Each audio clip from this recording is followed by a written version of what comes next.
एक छोटे से गांव में रामलाल नाम का एक किसान रहता था। रामलाल मेहनती, ईमानदार और नेक दिल इंसान था, परंतु उसकी जिंदगी संघर्षों से भरी हुई थी। खेतों में कड़ी मेहनत करने के बाद भी उसकी फसलें अक्सर सूखे या ओलों के कारण खराब हो जाती थीं। रामलाल का एक सपना था कि वह अपने छोटे बेटे गोपाल के लिए अच्छी शिक्षा का प्रबंध करे, लेकिन गरीबी के कारण वह अपने बेटे को अच्छे स्कूल में नहीं भेज पाता। फिर भी वह हर सुबह अपने बेटे को यह सिखाता, बेटा, जिंदगी में सब्र और मेहनत का फल हमेशा मीठा होता है। एक दिन रामलाल खेत में काम कर रहा था। तभी उसने देखा कि एक बूढ़ा साधु लंबे सफेद दाढ़ी और फटे कपड़ों में उसकी ओर चला आ रहा है। साधु ने रामलाल से पानी मांगा। रामलाल ने फौरन अपनी मटकी से पानी निकालकर साधु को दिया। साधु ने पानी पीने के बाद कहा, रामलाल, मैं देख रहा हूं कि तुम बहुत मेहनती हो, लेकिन तुम्हारी जिंदगी में सुख नहीं है। मैं तुम्हारी मदद करना चाहता हूं। रामलाल ने विनम्रता से कहा, महाराज, मैं गरीब जरूर हूं, लेकिन मुझे ईश्वर पर भरोसा है। आप बताइए, मैं आपकी क्या सेवा कर सकता हूं? साधु ने मुस्कुराते हुए अपनी झोली से एक छोटा सा बीज निकाला और कहा, यह कोई साधारण बीज नहीं है।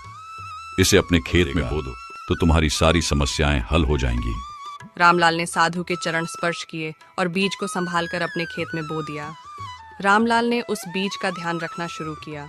हर दिन वह उसे पानी देता और देखभाल करता। हफ्ते, महीने और फिर साल गुजर गए, लेकिन वह बीज अंकुरित नहीं हुआ। गांव के लोग उसका मजाक उड़ाने लगे।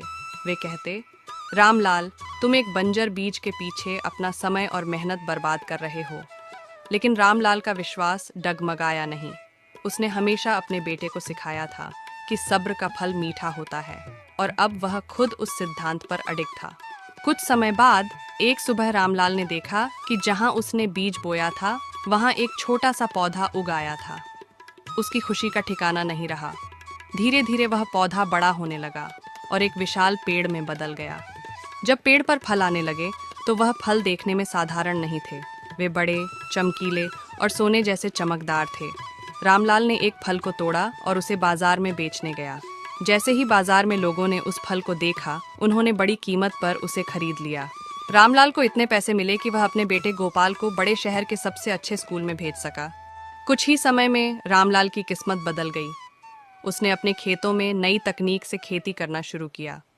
गांव के लोग, जो कभी उसका मजाक उड़ाते थे, अब उसकी प्रशंसा करने लगे। रामलाल ने अपनी संपत्ति का उपयोग गांव के विकास के लिए किया। उसने एक स्कूल और एक अस्पताल बनवाया। साधु द्वारा दिया गया सब्र का पाठ रामलाल ने अपने जीवन में आत्मसात कर लिया था। थोड़े दिन बाद रामलाल ने अपने बेटे को बुलाया और कहा, बेटा, याद रखना, सब्र और मेहनत का फल हमेशा मीठा होता है। अगर तुम जिंदगी में कभी मुश्किलों में फंसो तो यह कहानी याद रखना।